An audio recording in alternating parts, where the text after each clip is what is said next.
ꯃꯌꯥꯝꯕꯨ ꯑꯍꯥꯟꯕꯃꯛꯇꯗ ꯍꯦꯂꯤ ꯃꯩꯁꯅꯥꯝꯅ ꯇꯔꯥꯝꯅ ꯑꯣꯛꯆꯕꯒ ꯂꯣꯏꯅꯅ ꯈꯨꯔꯨꯝꯖꯔꯤ꯫ ꯃꯌꯥꯝꯗ ꯇꯥꯍꯟꯖꯔꯤꯕ ꯋꯥꯔꯤ ꯑꯁꯤꯒꯤ ꯃꯃꯤꯡ ꯁꯅꯥꯒꯤ ꯂꯤꯛꯇ ꯉꯥꯎꯕꯤ ꯋꯥꯔꯤ ꯑꯁꯤꯕꯨ ꯏꯕꯤꯔꯛꯄꯅ ꯄ꯭ꯔꯦꯃꯤ ꯁꯣꯏꯕꯝ꯫ ꯋꯥꯔꯤ ꯑꯁꯤ ꯃꯌꯥꯝ ꯄꯨꯟꯅ ꯇꯥꯃꯤꯟꯅꯔꯁꯤ꯫ ꯊꯣꯏꯕ ꯐꯃꯨꯡ ꯑꯗꯨꯗ ꯅꯥꯈꯣꯛꯇꯨꯅ ꯀꯟꯅ ꯇꯨꯝꯂꯤ ꯃꯆꯜꯏꯕꯦꯝꯃ ꯂꯩꯁꯅꯥꯅ ꯆꯪꯂꯛꯇꯨꯅ "ꯇꯥꯆꯧ ꯇꯥꯆꯧ" ꯊꯣꯏꯕ ꯇꯟꯅ "ꯍꯧꯒꯠꯂꯣ, ꯏꯃꯥꯅ ꯏꯪꯈꯣꯜꯗ ꯆꯠꯂꯨꯁꯦꯅ ꯉꯥꯏꯗꯨꯅ ꯂꯩꯔꯤ꯫ ꯑꯁ ꯂꯩꯁꯅꯥ, ꯉꯁꯤꯗꯤ ꯑꯩ ꯌꯥꯝ ꯇꯜꯂꯦ, ꯏꯃꯥꯒ ꯅꯪꯒ ꯑꯣꯏꯅ ꯆꯠꯂꯨꯔꯣ." "ꯑꯗꯨ ꯌꯥꯔꯣꯏꯌꯦ ꯇꯥꯆꯧ, ꯁꯦ ꯑꯝꯇ ꯍꯧꯒꯠꯂꯣ, ꯅꯪꯒꯤ ꯍꯧꯅꯕꯤ ꯐꯃꯨꯡꯗꯒꯤ ꯂꯦꯡꯅꯤꯡꯗꯕꯤꯗꯣ ꯇꯧꯔꯅꯨ, ꯊꯦꯡꯉꯦꯕ ꯂꯥꯛꯑꯣꯕꯁꯦ, ꯍꯧꯒꯠꯂꯣ." ꯊꯣꯏꯕ ꯍꯥꯏꯔꯤꯕꯗꯨꯒ ꯊꯧꯁꯥꯗꯅ ꯐꯩꯖꯨꯞ ꯑꯗꯨ ꯈꯔ ꯍꯦꯟꯅ ꯆꯤꯡꯈꯠꯇꯨꯅ ꯃꯃꯥꯏ ꯑꯗꯨ ꯐꯛꯂꯥꯡ ꯑꯣꯟꯁꯤꯟꯗꯨꯅ ꯇꯨꯝꯗꯨꯅ ꯂꯩꯈ꯭ꯔꯦ꯫ ꯂꯩꯁꯅꯥ ꯃꯇꯧ ꯑꯗꯨꯗ "ꯑꯩꯈꯣꯏ ꯇꯥꯆꯧ ꯍꯥꯏꯁꯦ, ꯍꯧꯒꯠꯂꯣ ꯍꯥꯏꯕꯅꯦ ꯇꯥꯆꯧ." ꯑꯁꯤ ꯍꯥꯏꯔꯒ ꯃꯌꯥꯝꯕꯒꯤ ꯐꯩꯖꯨꯞ ꯑꯗꯨ ꯆꯤꯡꯊꯣꯛꯄ ꯂꯥꯛꯅꯩ꯫ ꯂꯩꯁꯅꯥ ꯐꯩꯖꯨꯞ ꯑꯗꯨ ꯍꯦꯛ ꯆꯤꯡꯊꯣꯛꯄꯒ ꯃꯅꯝ ꯑꯃ ꯈꯪꯍꯧꯗꯅ ꯅꯝꯂꯛꯏ꯫ ꯂꯩꯁꯅꯥ ꯃꯅꯥꯇꯣꯟꯗꯨ ꯃꯦꯟꯗꯨꯅ "ꯃꯅꯝꯁꯤꯗꯤ?" ꯊꯣꯏꯕ ꯅꯣꯛꯐꯦꯠ ꯇꯧꯅ "ꯑꯗꯨꯅꯤ, ꯑꯉꯥꯡꯅ ꯍꯩꯄꯥ ꯌꯥꯝ ꯁꯥꯔꯗꯤ ꯑꯗꯨꯅꯤ." "ꯇꯥꯅꯤꯡꯗꯦ ꯇꯥꯆꯧ, ꯏꯆꯥꯎ ꯆꯥꯎꯈꯩ ꯃꯃꯥꯏꯁꯦ ꯏꯀꯥꯏꯕ ꯌꯥꯝ ꯈꯪꯗꯦ." ꯊꯣꯏꯕ ꯍꯧꯒꯠꯇꯨꯅ ꯃꯆꯜꯒꯤ ꯃꯅꯥꯛꯇ ꯐꯝꯗꯨꯅ "ꯑꯩꯗꯤ ꯅꯪꯉꯣꯟꯗ ꯀꯩꯗꯧꯕ ꯏꯀꯥꯏꯗꯣꯏꯕ? ꯅꯠꯇꯦ, ꯅꯪꯕꯨ ꯀꯔꯤ ꯑꯣꯏꯕꯒꯤ ꯑꯩꯅ ꯏꯀꯥꯏꯗꯣꯏꯅꯣꯕ? ꯑꯗꯨ ꯑꯣꯏꯔꯁꯨ ꯇꯨꯀꯠꯆꯩ ꯍꯥꯏꯕ, ꯈꯪꯉꯕ? ꯅꯨꯄꯤꯗꯤ ꯀꯣꯏꯔꯝꯅꯤ." "ꯃꯣꯏ ꯊꯣꯛꯄꯒ ꯅꯨꯄꯤ ꯀꯣꯏꯕꯒ ꯀꯔꯤ ꯃꯔꯤ ꯂꯩꯅꯒꯦ?" "ꯂꯩꯅꯩ, ꯌꯥꯝ ꯂꯩꯅꯩ." "ꯅꯃꯥꯏ ꯏꯀꯥꯏꯕ ꯈꯪꯉꯣ, ꯅꯨꯄꯤꯗꯨ ꯀꯣꯏꯔꯗꯤ." "ꯑꯗꯨꯗꯤ ꯑꯃꯨꯛꯀ ꯊꯣꯛꯀꯦ." ꯑꯁꯤ ꯍꯥꯏꯔꯒ ꯊꯣꯏꯕ ꯆꯥꯎꯔꯕ ꯃꯣꯏ ꯑꯃꯒ ꯑꯃꯨꯛ ꯊꯧꯔꯛꯏ꯫ ꯂꯩꯁꯅꯥ ꯃꯆꯤꯟꯗꯨ ꯈꯨꯝꯗꯨꯅ "ꯇꯥꯆꯧ, ꯅꯪꯁꯦ ꯌꯥꯝ ꯇꯨꯀꯠꯆꯩꯍꯦ." ꯂꯩꯁꯅꯥ ꯃꯉꯣꯟꯗ ꯆꯦꯟꯊꯣꯛꯈꯤ꯫ ꯊꯣꯏꯕ ꯅꯣꯛꯇꯨꯅ ꯂꯩꯍꯧꯏ꯫ ꯊꯔꯣꯅ "ꯍꯥꯏ, ꯅꯪ ꯇꯥꯆꯧ ꯍꯧꯖꯤꯛ ꯐꯥꯎꯕ ꯍꯧꯒꯠꯇ꯭ꯔꯤꯕꯔꯣ?" "ꯍꯧꯒꯠꯇꯤ, ꯃꯃꯣꯏ ꯊꯣꯛꯇꯅ ꯂꯩꯍꯧꯕꯅꯤ. ꯃꯅꯝꯅꯤ ꯀꯥꯏꯅ ꯑꯣꯟꯊꯣꯛꯅ ꯅꯝꯊꯤꯈ꯭ꯔꯦ.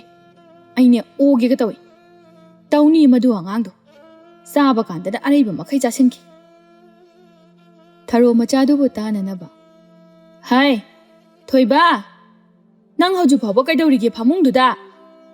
ꯊꯣꯏꯕ ꯀꯩꯁꯨ ꯈꯨꯝꯂꯛꯇꯦ꯫ ꯊꯔꯣ ꯑꯃꯨꯛꯀꯁꯨ "ꯅꯪ ꯑꯩꯅ ꯀꯧꯔꯤꯕꯁꯦ ꯇꯥꯗ꯭ꯔꯣ? ꯍꯥ? ꯍꯧꯒꯠꯂꯣ ꯍꯥꯏꯔꯗꯤ ꯀꯣꯛ ꯍꯧꯒꯠꯄ ꯀꯩꯗꯧꯒꯦ? ꯍꯧꯒꯠꯂꯣ ꯍꯧꯒꯠꯂꯣ, ꯊꯕꯛꯅ ꯈꯨ ꯌꯧꯗꯅ ꯂꯩꯔꯦ. ꯁꯠ ꯍꯧꯒꯠꯂꯨꯀꯣ, ꯍꯟꯗꯛ ꯑꯩ ꯂꯥꯛꯄꯗ ꯍꯧꯒꯠꯂꯝꯗ꯭ꯔꯕꯗꯤ ꯅꯥꯇꯩ ꯀꯌꯥ ꯆꯥꯔꯣꯏ." ꯊꯣꯏꯕ ꯇꯟꯅ ꯇꯟꯅ ꯍꯀꯥꯝ ꯋꯥ ꯋꯥ ꯆꯟꯗꯨꯅ ꯊꯣꯛꯂꯛꯏ꯫ ꯑꯉꯥꯎꯕꯤꯗꯧꯅ ꯌꯥꯍꯧꯔꯛꯄꯒ ꯕꯦꯕꯥ ꯕꯦꯕꯥ, ꯃꯣꯏ ꯃꯃꯥ ꯃꯆꯥꯒꯤ ꯍꯧꯅꯕꯤ. ꯀꯅꯥꯝꯇ ꯅꯣꯏ ꯑꯗꯨꯃꯥꯏꯅ ꯇꯧꯅꯗꯤ." ꯂꯩꯁꯅꯥ ꯃꯥ ꯌꯧꯔꯛꯄꯗꯨꯗ "ꯀꯔꯤ? ꯑꯩꯗꯤ ꯌꯥꯎꯗꯦ ꯈꯪꯉꯕ? ꯏꯃꯥꯅ ꯍꯧꯗꯣꯛꯎꯆꯣ ꯍꯥꯏꯕꯒꯤ ꯂꯥꯛꯆꯕ, ꯈꯪꯉꯕ? ꯀꯤꯕꯨ ꯀꯤꯅꯦ, ꯑꯗꯨꯛ ꯉꯟꯅꯁꯨ ꯇꯨꯝꯕ, ꯑꯗꯨꯒ ꯊꯦꯡꯅꯁꯨ ꯍꯧꯒꯠꯄ. ꯅꯪꯒꯟꯒꯗꯨ ꯁꯥꯗ꯭ꯔ ꯈꯪꯗꯦ." "ꯑꯣ ꯁꯥꯗꯦ ꯁꯥꯗꯦ, ꯑꯩꯈꯣꯏꯗꯤ ꯀꯔꯤꯃꯠꯇ ꯇꯧꯖꯗꯦ." "ꯍꯥꯏ, ꯇꯥꯅꯤꯡꯗꯦ ꯅꯁꯛꯁꯤꯡꯗꯨꯒ. ꯌꯦꯡꯉꯨ, ꯍꯧꯖꯤꯛ ꯐꯥꯎꯕ ꯍꯧꯒꯠꯇꯕ ꯂꯩꯒꯥꯏꯁꯤꯗ ꯀꯅꯥ ꯂꯩꯒꯦ? ꯃꯤꯒꯤ ꯃꯆꯥꯅ ꯑꯌꯨꯛ ꯉꯟꯅ ꯍꯧꯒꯠꯇꯨꯅ ꯍꯛꯆꯥꯡ ꯐꯅꯅꯕꯅꯤ ꯍꯥꯏꯗꯅ ꯍꯛꯆꯥꯡ ꯁꯥꯖꯦꯜ ꯇꯧꯗꯅ ꯂꯝꯖꯦꯟ ꯆꯦꯟꯗꯨꯅ ꯁꯥꯟꯅꯔꯤꯕ. ꯑꯗꯨꯒ ꯅꯪꯅ..." "ꯀꯗꯥꯏꯗꯒꯤꯅꯣꯗ ꯏꯃꯥ ꯅꯪꯁꯨ, ꯃꯤꯅ ꯇꯧꯕ ꯈꯛꯇ ꯎꯏ. ꯁꯦ ꯑꯩꯈꯣꯏꯒꯤꯗꯤꯅꯦ, ꯂꯝꯖꯦꯜ ꯆꯦꯟꯒꯗꯕ ꯌꯣꯠ ꯊꯥꯡꯒꯠꯀꯗꯕ ꯃꯇꯝ ꯑꯗꯨꯗꯗꯤꯅꯦ, ꯅꯪꯅ ꯌꯣꯠꯄꯥꯛ ꯊꯥꯡꯒꯠꯍꯟꯗꯅ ꯂꯩꯔꯦ. ꯍꯧꯖꯤꯛꯇꯁꯨ ꯌꯦꯡꯉꯨ, ꯇꯨꯝꯕ ꯐꯥꯎꯕ ꯅꯤꯡꯊꯤꯅ ꯇꯨꯝꯕ ꯐꯪꯗꯦ. ꯍꯧꯗꯣꯔꯛꯏꯕ. ꯑꯗꯨꯒ ꯃꯤꯒꯤ ꯃꯆꯥ ꯀꯩꯝꯇ ꯁꯨꯍꯟꯗꯕ, ꯑꯍꯥꯎ ꯑꯍꯥꯎꯕ ꯆꯥꯗꯨꯅ ꯂꯩꯕꯗꯨꯒꯗꯤ ꯀꯃꯥꯏꯅ ꯃꯥꯟꯅꯗꯣꯏꯅꯣ? ꯍꯣ ꯑꯗꯨꯗꯤ ꯇꯨ, ꯑꯥꯗꯅꯦ ꯂꯥꯏꯔꯩꯕꯥꯛꯇ ꯂꯩꯕ ꯅꯄꯥ ꯁꯤꯒꯟꯕꯗꯣ ꯑꯗꯨꯗ ꯍꯥꯏꯔꯨꯔꯣ, ꯈꯪꯉꯕ? ꯃꯥꯅ ꯀꯔꯤꯝꯇꯗꯤ ꯊꯅꯝꯗꯅ ꯁꯤꯗꯣꯛꯈ꯭ꯔꯕꯅꯤꯅ ꯑꯩꯈꯣꯏꯅ ꯁꯨꯕ ꯇꯥꯕ, ꯈꯪꯉꯕ? ꯍꯥꯏꯔꯨꯔꯒ ꯏꯃꯥꯗꯤ ꯑꯗꯨ ꯉꯥꯛꯇꯅꯤ, ꯊꯕꯛ ꯈꯤꯇꯪ ꯁꯨꯁꯦ ꯌꯥꯗꯕꯩꯁꯨ ꯑꯗꯨ. ꯑꯗꯨꯗꯩ ꯍꯦꯟꯕ ꯋꯥꯍꯩ ꯑꯝꯇ ꯂꯩꯖꯗ꯭ꯔꯕꯅꯤ ꯏꯃꯥꯒꯤ." ꯊꯣꯏꯕ ꯉꯥꯡꯗꯨꯅ ꯃꯥꯒꯤ ꯀꯥꯗ ꯆꯪꯈꯤ꯫ ꯊꯔꯣꯒꯤ ꯅꯨꯄꯥ ꯃꯆꯥ ꯑꯅꯤꯁꯤꯕꯨ ꯍꯨꯟꯇꯣꯛꯂꯝꯗꯨꯅ ꯉꯟꯅ ꯂꯩꯈꯤꯗ꯭ꯔꯕꯅꯤ꯫ ꯊꯔꯣ ꯃꯆꯥ ꯑꯅꯤꯁꯤꯕꯨ ꯌꯣꯛꯇꯨꯅ ꯃꯤꯒꯤ ꯏꯃꯨꯡ ꯆꯪꯗꯅ ꯁꯥꯡꯂꯕ ꯄꯨꯟꯁꯤꯁꯦ ꯂꯦꯜꯂꯛꯂꯤꯕꯅꯤ꯫ ꯊꯔꯣ ꯀꯔꯤꯃꯨꯛ ꯍꯥꯏꯔꯨꯅꯤ ꯃꯥꯅ ꯁꯨꯕ ꯅꯣꯝꯕ ꯀꯟꯕ ꯑꯁꯤꯗꯤ? ꯅꯣꯡꯃꯇ ꯃꯤꯒꯤ ꯏꯪꯈꯣꯜꯗꯒꯤ ꯃꯔꯣꯏ ꯃꯀꯥ ꯑꯃ ꯐꯥꯎꯕ ꯊꯠꯇꯦ꯫ ꯁꯨꯕ ꯅꯣꯝꯕ ꯀꯟꯕꯗ ꯊꯔꯣ ꯍꯥꯏꯅ ꯂꯩꯀꯥꯏ ꯑꯁꯤꯗ ꯍꯥꯏꯅꯔꯤꯕꯅꯤ꯫ ꯊꯔꯣꯒꯤ ꯃꯆꯥꯅꯤ ꯍꯥꯏꯕꯗ ꯃꯥꯟꯅꯩ ꯊꯣꯏꯕ ꯑꯃꯗꯤ ꯂꯩꯁꯅꯥꯁꯨ꯫ ꯃꯃꯥꯒꯤ ꯃꯇꯦꯡ ꯃꯇꯝ ꯄꯨꯝꯕꯗ ꯄꯥꯡꯖꯩ꯫ ꯑꯗꯨꯃꯛꯅꯁꯨ ꯊꯔꯣ ꯉꯁꯤꯒꯤ ꯐꯤꯕꯝ ꯑꯁꯤ ꯌꯧꯔꯛꯄꯅꯤ꯫ ꯊꯣꯏꯕ ꯃꯆꯤꯟ ꯃꯌꯥ ꯁꯦꯡꯕ ꯂꯣꯏꯔꯗꯨꯅ ꯊꯣꯔꯛꯏ ꯑꯗꯨꯒ ꯀꯗꯥꯏꯅꯣ? ꯍꯧꯖꯤꯛꯇ ꯀ꯭ꯋꯥꯛꯇꯧꯅ ꯂꯥꯛꯇꯅ ꯂꯩꯍꯧꯕ ꯃꯌꯥꯝꯗꯣ ꯊꯕꯛ ꯁꯨꯕ ꯍꯧꯔꯁꯦ ꯍꯥꯏꯕꯗꯥꯏꯅꯦ? ꯆꯠꯂꯁꯤ." ꯊꯔꯣ ꯃꯆꯥꯅꯨꯄꯤꯗ ꯑꯃꯨꯛ ꯑꯣꯟꯁꯤꯟꯗꯨꯅ "ꯂꯩꯁꯅꯥ, ꯂꯥꯎ ꯅꯪꯁꯨ ꯉꯥꯏꯍꯥꯛ ꯌꯥꯎꯁꯤ. ꯍꯧꯖꯤꯛꯇꯒꯤ ꯆꯥꯛ ꯊꯣꯡꯕ ꯉꯜꯂꯤ, ꯉꯥꯏꯍꯥꯛ ꯂꯩꯔꯒ ꯊꯣꯡꯁꯤ. ꯂꯥꯎ." Tharo macha anidubu puduna inkol tamna lai Laisna masu karimata haizaba ngamde mamana hairibadu loina yazai Tharo macha sing adubu khudingmak tambi khudingmak khanghalli uhalli Thoiba thabak suna suna akoibaduda paliba kummamagi anauba mahai marong mayamdu ubada mathanta Masi horen akhoi sakinbida khara piradi haraukhrani da madi Mairen se pamsam pamjabani Thoiba thabak suna suna sum khalai Sibu imana yagdrane ibo Laisna khangi mabungna Mairen dugi manakta tawribadu Tachao nang toido ai khangi khangbra adudine imana maru logani haibani adugini Thoiba machanda tapna Laisna tachao se simatangdi hegi nang imada haidokon khangde aidi se maramopani ichandi horen kili chana lebige hab tachao gi se iche sakin bida pige hairaba hoini madi Mairen se amna pamjabani ko mase ima khanghanda bida hegi horen ichangi achapo lerakeba kaigumba leraktradi soidana lerakani hek leraktraba nangna hainingba haizo adudi ichega thongnagano haina sapsonbadi yabra Thoiba mamit mana khangsing singduna hai nangso adudi khare hinbani kadaidagi khangde aidi haini ho yare nangna soningba saptu sol Thoiba mana sakhen biba pamjaba nungsiba asi lekai sarasali Mabu khangdaba khula dugi hui phawba leisilaktrabani Hingol asida anauba panba mana masing imong asina chajringaida mana sakhen bigini haina han hekta thil maduni ngasisu mana tawriba Sandhya wairam maduda Thoiba Mairen ama konduna sakhen bigi da lai Thoiba sakhen bigi thongal oirapna leptuna lai sakhen bisu haina ruba tawdana tholai Thoiba harauna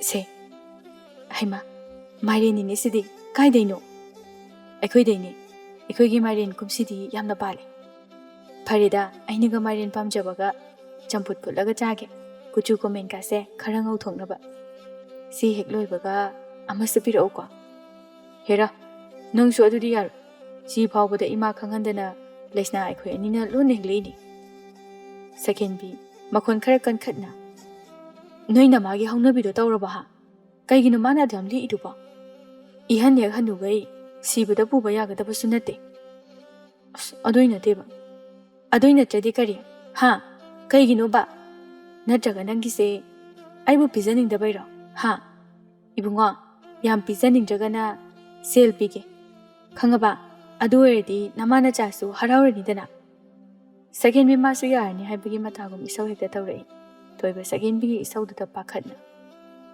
second bi nangi haunabi do amuk tawraba imana phana yadrasu aina nangini haina adumati pure idana makhada basu purakini nang sidi sawankhre Thoiba karigumba pot ama taba yade second bigini haina he asumna puba tawba asida mama ibe matharona di yamna sawi yaningde adugumba mataw adu khangladuna second bi manasu hairibani se kem khalun aina nangi wata da loina honagani adugi sarupudine champut khare yamna chaw muribu kuchudo khara ngawnaba second bi mahausana marasi magul leijarabasu kuchudi pangonggo kuchu nate second bi asengba hairakpaduda o nangi se angaubu nupi amu pamapagi wara karigumba champuse sadraga aina ngaudana sum leiragadi kamdauba ha nang aise lawroidoribraba haro amta haro Thoiba mirakna ra yengduna second bi gi manakta khara changsili aduga lengjum aduna second bi da haifit illaduna kaidau lawroidun asuk nungsiba nangbu mi mujarabasu sanani sanamatu khangaba nangda wakal hongan sum khara jaraga ngaugudrana haibagi wan nang lawdana ichadu mura adi kamdongni adugi wani second bi wahai adu da hena makhoi marin thitkhre makhwangda metuna nate nangi se ibu karim leira natraga usitira Thoiba madi tasengna nupi koiba langbasi kaya haijadabani mana tawriba adudi second bi na phagadra haina tawjarubani Thoiba second bi na hena saugolakpa aduda tunggi lukhamgi masamdo goro khotuna khangre da si yawradi ai chalhobuna pharani chalo nasakto uningde chakru chalo asengba second bi Thoiba gi na kong mapa du da lausilai hoi asengba khangaba Thoiba manadu menduna. Kainuni masibo. Migi loi taba tari. Tai tai sano. Nang bu khangdaba kana leirige. Aikhoigi kang khada leiba ma phawbuna ne. Nang bu khangi khangaba. As loi nang sidi. Ho ho jalage phajana cham. Second bi mari ndu konduna machindu sugalamduna changki. Thoiba matawaduna hena nungsi. Second bi maso mabulu na chana tawse khangbagi ado kezabani oina jabani. Thoiba noktuna. Masaksiga. Machin macha ama pali kaidana paidana ga story. Inung he nungsikai. Thoiba masa nongmagi numit ado mapung phari khanduna wakal nungaina mayumda halai. Second bi numidangi duk thongmai thanba loireduna phamungda lei. Ibemhal amadi mangi halaktuna mangol aduda humanga hak hanjeli. Mangi na machada. Ipagi second bi ising glass amdo puthoro uhe. Ipa ising kita thake. Second bi ising puthokduna thoklei. Mangi ising do charamna na thakduna. Haukreda ichana puthorokpa ising se. Ngasidi ichana thongba chakto angta chagi. Chakita thongodana ibema. Mama ibemhalna hairakpani. Second bi saurapna. Ngamoroi. Dukso aina loina thalabani. Ima adum thong. Aina thongadi chaba somda yaroi. Ima leiri sidi ima na taaga loiredana. Adudi ima na thongbaga chapmani. Ima na adum thong. Ai ngamiko chak thongbaga. Asi hairaga second bi magi kada prap changki. Mangi machagi mathaw aduda. Ihe saukra malini. Khangdreda. Masigi angangsina kana lauriba. Saunu maronu ma saugaliba. Wa amada haibasu yade. Pet sina bo amuk toiba. Masibu hayeng mayum makai palaga kamdogo doribano khangdene. Mangi masado khudai aduna kanthokna. Haugulo. Magi sune. Chanaba magi machat ase khangba ama maraina thokcharakchen. Madugi damakta matha sarun. Magi chanaba haibaduni. O aduna di yarui. Nacha se nupini. Hayeng wai chak chakhom ama phawba thongba haitrabani. Nang aidani tarakadoriba se. Mina macha nupi se chak chakhom ama phawba thongba haite haidan. Mayum di pala I haidana haireklabadi. Matamduda makhoi mapa kari haidorige. Imung amagi ahalni haina leiriba sing asisu arasu kina khangnanaba ngangu aidi nupani haidana chawcha chatuna sum leibana yaroi. Hai sum ngangdana leirano. Chak thongnaba to chak lamiko. Nangna waba hongnade. Matam dugi thoba. Mangi makhong makhot hamba pukri tamna kumki. Mangi madi machagi machat ado khangbra khangde. Nongbata thoina ka hena machabu ngang sakluba tawde. Ibemhal tani machagi tungi punsigi khanjaluraga wajaba laujaba. Mama oibagi hongna sara khangde. Ibemhal mapa machagi mataw aduda saungbana loire. Pele harisini. Migina macha nupi chawre leisabi phare haina nungaini. Aigina kadai. Aikhoi ahum khaki chak chara ama phawba thongu haiba yade. Piklingai dasu maine isingna pokani haina makhoibu wana senaduna lak. Haujik chawrabasi phawbada pele. Macha ama phawba poktaba nupido nungai jaramgani. Icha poe haidana kari kanarige wai chinnanabani. Ibemhal ngangna imungi thabak adu loisinba honare. Second bi thakta kana sate khada kana pomde. Maduna nongmogi numit amata chak chakhom ama phawba imung asigi thongma nate. Karigumba thabak ama tawkhragadi ani suba yade. Nongma adugi panduna ngangduna adumak leigadawribani. Asumna sum tawduna laklabani. Mama ibema ngangi haijabagi wani. Mana adumak loina hotnaki loina tawki. Tharo inkholdagi sauna halai. Hai Thoiba Leisna Thoroula Anido mamagi matawduda pakhatna thorai. Nakoi ani inkholdagi mairen hekbra. Anido amana amada yengnai pawadum phawni. Leisna na hana. Aidi hekde. Aisu hekde ima. Phai. Masigi chawthoi haiba muthi thiba sina soidana hemgani. Mase hingol thangnaba yam nungai dawri. Makut masa yamna sang. Mairendo maru loge haidana. Yengduna thamjaribani haibanida. Mapagi thagi din katpada phawa hapanate. Aine ai khudose saugat kadorida. Yahaurakpasida. Masidi ai haida hairugeda. Nadrabadi thamoise prok chaktuna leiba tare. Tharo haugatuna chatke tawi. Thoiba lawai masam adu yungkre. Thoiba mangol dari eduda chongthaduna. Ima mairendo. Thoiba makha taba nangde tharo tab oktuna. Mairendo nang na heabro. Ha? Hoi. Aina. Sagin bida pikre. Natro. Oh, hoi. Mado Mairen yamna pamjabaduda tharo thoibagi makoktuda induna. Hai, gadha. Chagam chaba. Nangna suamna pangisibu karigino. Ha? Lu ningani haibasu khangdaba nupiduda nangna piribase kaya yame. Yumsidana marolama. Maroi maka ama phawba taba ngamde wani. Nade. Nang sagin bisibu kayamuk yamna pamge. Ha? Kayam nuksige haibanida. Ima, nuksibagi wadi haidana kanadeda. Haima. Mamai se kaya da ikai ba khangdiba no yenguni. Hai, ikai khangdaba. Namai du sawun topro nangbo. Ha? Nangi sakhin bi haibadu nabu. Nangonda leibu lebira kadoribra haibanida. Ima, managa engonda leitalaktaga yabanate. Karigumba mane engonda leitraba. Aina pikiba mayamdo. Ji amada somuk sangna iraga loina mu pithola kadoribani. Karigumba madu hek aina ngamdraba. Nachanu pagi mingse hongbigi. Saitana saki. Aina harisini. Hare, nang naman ba si mali da ko? Matung mo na engonda haidana ne ingkolgi pot amata hemba yaro. Nakutsing ato kaktat kadaba ni ingwa ina. Marugi ni haina atok jeksin na thamliba mairi ni haibanida. Laisna so matang chare khanduna. Haiso haibani ima. Aikoi ta jause khara songang henmale. Aina hairoina haidabagi wani. Mairenda nate mana pirise. Aina so phanayamna hairiba. O madine gadhani. Chakto pukham amamam chariba. Adunadi adum pangbatab. Makokse santhi ngaktani mana halise. Thoiba ngasidi magi numit suraduna mana tawba sing adu loina haidorakle. Thoiba mamagi mamang aduda sangnungbana loire adubu kari hairuni tumina leiba natana. Noishu kem tawaktabadawna nongmata selupa ama pawba lobusinade. Injang khara pibaibu. Sumaina khara pidradi Kamaya tur yengonda. Thoiba ngang duna thoki. Kayada no yengune mase. Nupi esi lobu phawba lodri. Kayada michang changiba no yengoba. Pungsum hek sumki wani.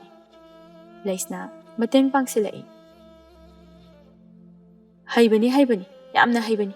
Mina sune loina hainabani ta chause. Mana phagrabani ima. Pakna thokpa ngamaroi. Kem khalunu.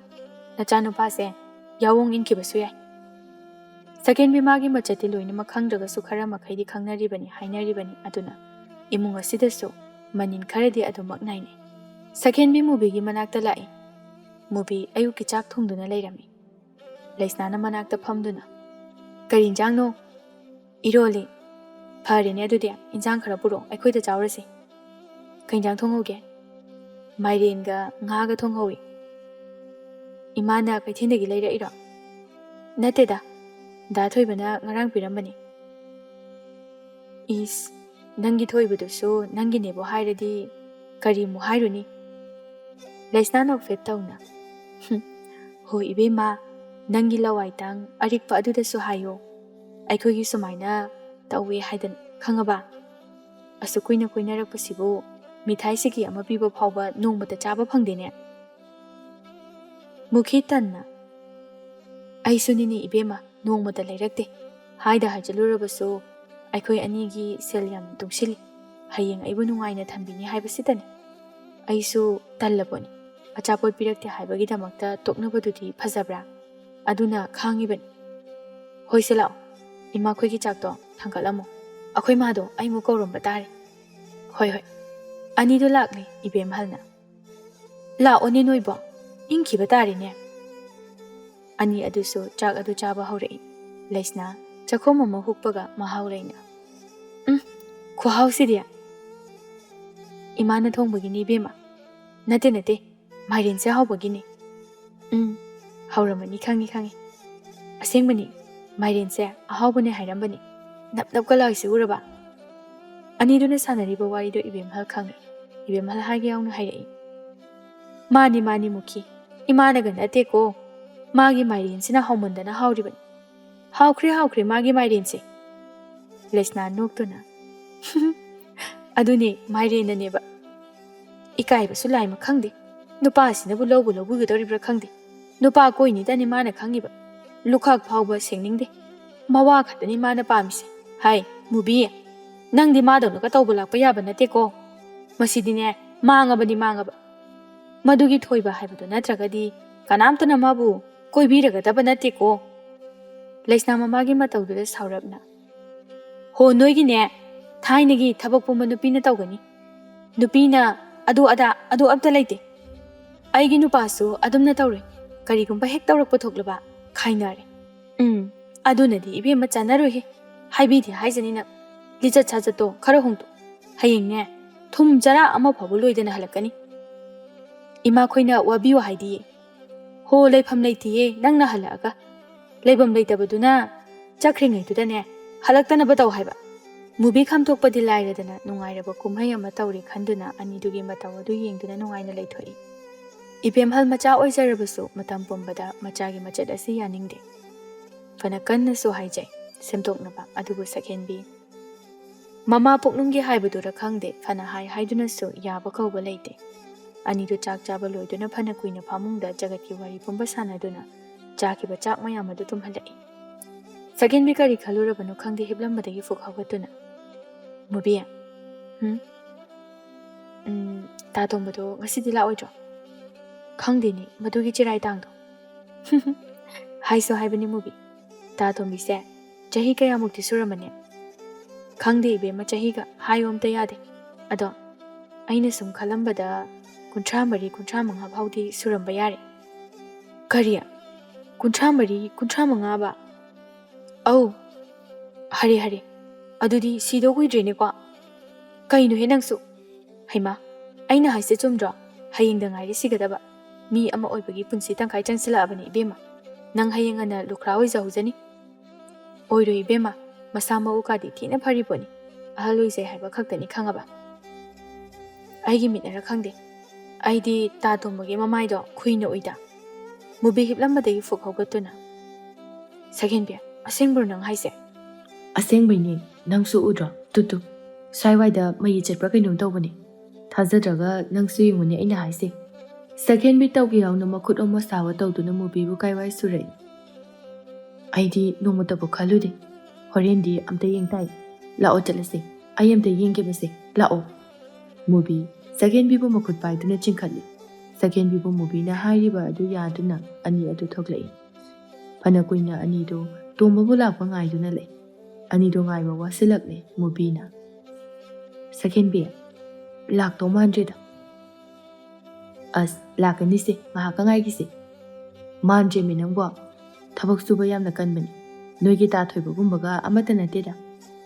Phari lao adudi. Balido adudo oina ngairurase.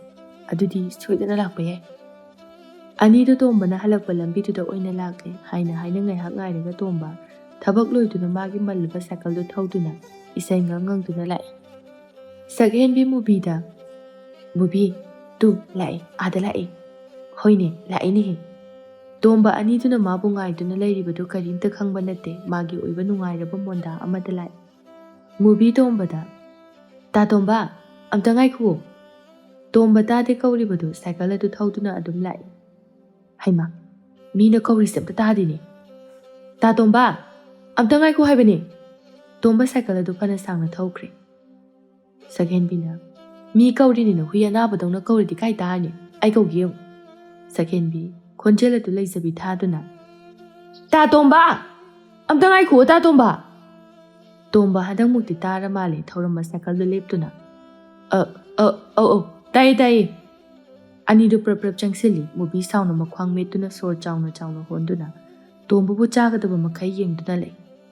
Tomba khangi mubi saure haiba. Tomba nokfet tawna. Mubi ai tadaba tu cycle se thauri. Kanadabada saunoba. Mubi sauna tombagi masamana ama ni hauribudu lamduna phoirei.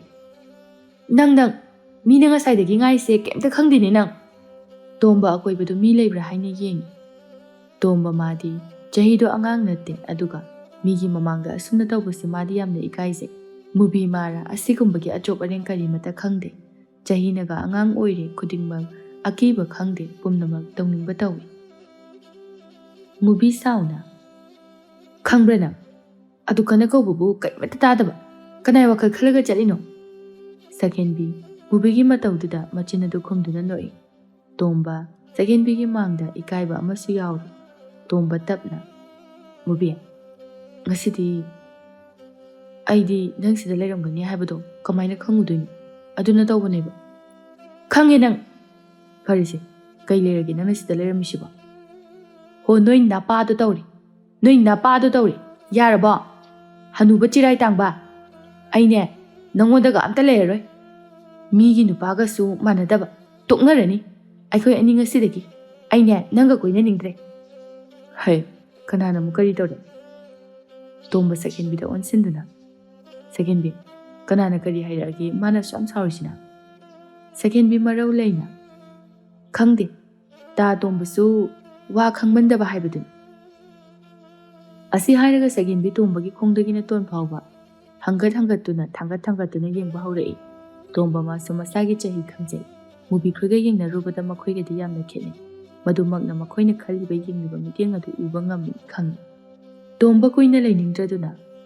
Se, kaino nangna hainingido hairo. Sel kita piramo. Singju chagi. Aidi labuk chalubani sel di amta yauti ni ngasidi. Phari yaudradi. Asi hairaga mubi sauna khukhu kamduna chatke. Sakhenbi su mubi bu tanaduna. Mubi ngai khuo. Haima, mina ngai kho hairaga. Mubi sauna Sakhenbi bu ngai dana chatke. Tomba matanta. Othopanida. Masigi khaya changbi Sakhenbi haibisina soiduna insinba oirangani. Tomba masu nungai jade. Tomba matam kuina nupiga koidana lairakpagi haunabi mubibu yamna luna tawjabani. Sakhenbi mubigi mataw aduda hena nokningkhre. Sakhenbi noktuna. Kaiginobu nanade am sauido. Saudade kaino. Masi nupase ai suklai lairoiba. Nupa amani kaina. Se lupa ama phawbusu paidaba. Puri khawsida daba ngamdaba. Asigi nupasibu karamba nupanoba. Suknong nungsidi. Ai lairoi. Mangondaga amta lairoi. Nang nahangkaidi khangdro haise. Khangde. Yare bema. Aina amuk kaina halli kaina haibado ai ngamjararoi. Ado haiso haibani mubi. Ta tombado khongbido. Khongbido simuk chawa haiba. Asi hariga Sakhenbi thawai tana noki. Mubi Sakhenbigi mataw aduda hena mabu karimnaba haibado oire. Mubi karimu haironi ngayag aduda arembada masa wahanba haibado thokre. Mubi sauna. Yare nangso achakwa maida gi haisilakano khangbra.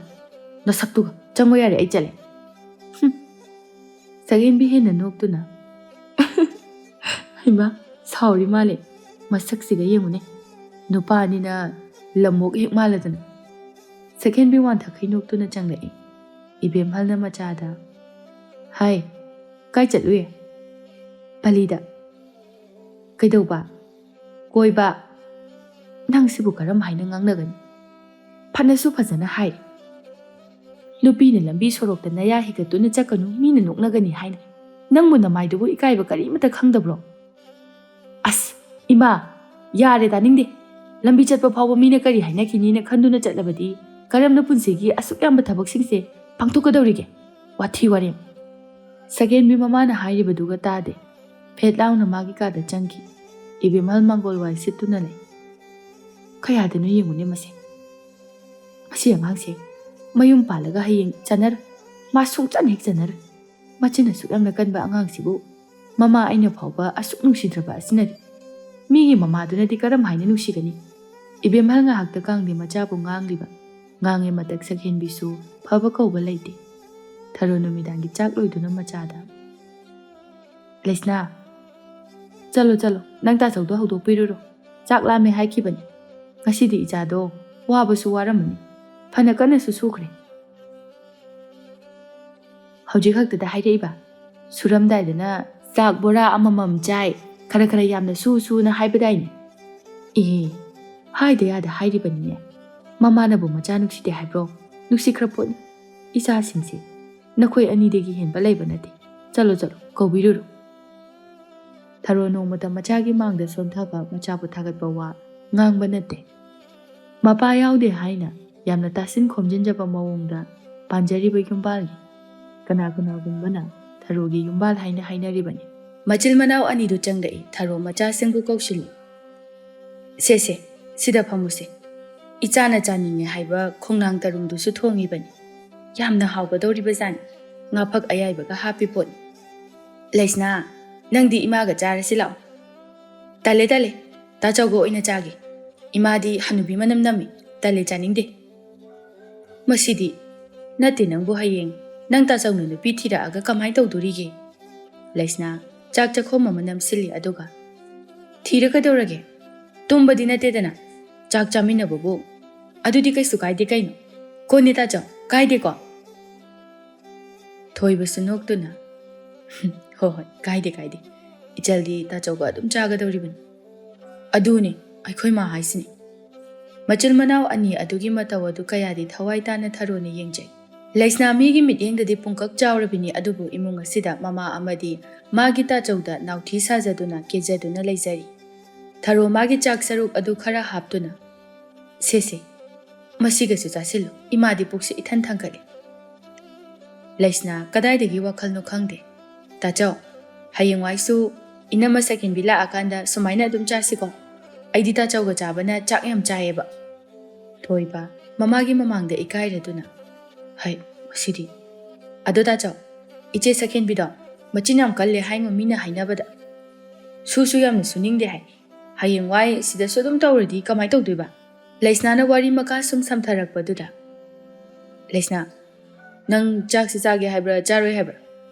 Laisna mabungi matawduda kiraduna makha amuk tarudre tharo tapna. Hai so haibani imagi thawba. Sakin bigi wada nate. Yum panba haibase araiba thabak amadi nate. Ahal lamanane turingi laingoidagi hena kuppe hainaribani. Khongbu thangjinkhrabadi phatte pamdi haina hongtokpa yaba nate. Imung mahi langdringai, imung kaidringai, wakhal muna khal. Nakhoina hena khanglibadumai. Mi haibase loinaringai matam khara aduda magi machat khara makhaisu aduma khangba ngamlibani. Aikhoigidi yumsida nupa haibase nangna tomtani. Nangna napagi mahut sinduna lauri yumpham ase ngak sengadawribani. Yum panminaba matamda nupi aduna phatraba, wakhal tadraba, yum kaiba yamna thoi. Yum moina panba ngamla. Haina nupa phatabadi khara makai saphai. Imana hairibasing wakhal tana tapna ingna punsigi khongloi adubu khangadabani. Sanglaba punsi ado maga leiminagadawribani. Nahan makai nangna tamlakhiba nangi ijat sanma mikupta mangkhigadawribani. Mana phatrabadi. Hoima. Tharo macha laisna da mu onsinduna. Imagi laisna nang sumangan. Imana hairibase matam pumbada. Nahak nupini haibase kaupa yade. Nupagi sajat manba yade. Nupa haibasidi isingda thangna yanbada mami tadaba adugumbani. Nupidi madu yade. Mina popang sudana yokpa macha masuni haina khigani. Ahal laman lairiba mayam asibu nolukna ikai khumnana ki hangoina chatkadabani. Madudada mina aikhoibu usitkani. Tharo macha sing aduda asumna karigumba kanda okta singda kaya ama takpi tambi asigumba warak chetpa asinasu macha singna mamagi mityeng wangma lana makhoi chatpa ngamdabani. Tomba ngasidi fanangan na loisilai mama ibemana. Kadai chaki hairibano nungsa maraksida nangna asadawdo mahi chenthaba makai taisilisina. Tomba nokfet tawna ngasidi ima nachagi laibak lepkadaba numini. Horen insang khara hawalam. Kanana khangba lotri sat phawjilakpasu. Tomba yena khada lairiba cycle du ithoktu na thoki mama ibema machagi matawdu da noktu na lehawi. Tomba mubigi thongal oirap na ngai du na lei. Kalen nungsa so araiba makai sari. Tomba koina sum thoraktaba aduda. Phanadi koirisi aina haira ise. Mabu sauriba haibadura. Khang ngasidi hek thorakpagane. Khudang ta phaduna puraga chakadabani hekta. Tomba amuk pham amuk lep tawduna sanglaba nungthilgi matam adu mubigi thonganda lele. Mubigi mana tomba bu uraduna. Hai, mubiya.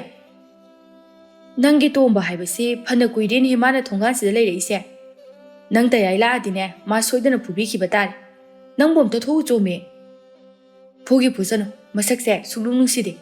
Haima, kari muk tawragi nangbo. Ma yam phai na hai ki daine. Hana parame haujikti phatre. Aduna toknare ai maga koinadre. Hoi ado ngasidine ngahakta unaru chachar.